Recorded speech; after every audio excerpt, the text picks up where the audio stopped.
So we're right on the edge of Old Bond Street and we're looking down New Bond Street and we're right by Ralph Lauren, which is one of the first places down Bond Street to get their Christmas lights up for 2024.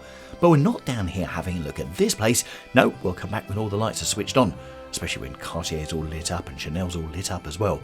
We are going in here today. This is the Burlington Arcade, and if you've never been to the Burlington Arcade but you've been to Bond Street, oh my word, have you missed out. So, welcome to, well, what I'd call almost posh shopping. And as you can see, it's sponsored this year by 007. Actually, that's been there most of the year because they've been celebrating James Bond and 65 years of James Bond. But as you go through Christmas 2024 through the Burlington Arcade, you have these rather beautiful, if not slightly dark, decorations.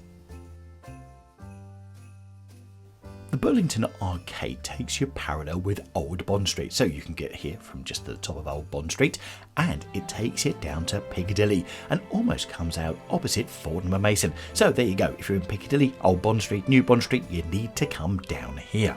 So if you're coming here, it's open between 8 o'clock and 7 p.m. Monday to Friday. Yep, so you've got to be down here a bit earlier. If you're thinking of coming up a bit later, you may well miss out.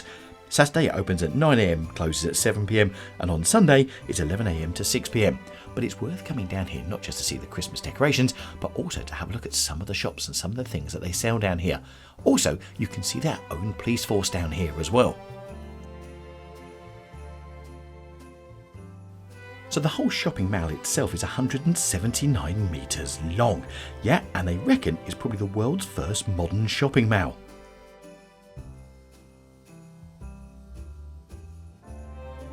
To give you a little bit of history about the arcade, because it just looks that sort of place, it was built in 1818 to the order of George Cavendish, who was the first Earl of Burlington, younger brother of William Cavendish, who had inherited the adjacent Burlington house, which is still there, on what had been the side garden of the house, and was reputedly bought to prevent passers-by from throwing oyster shells and other rubbish over the wall and into his home.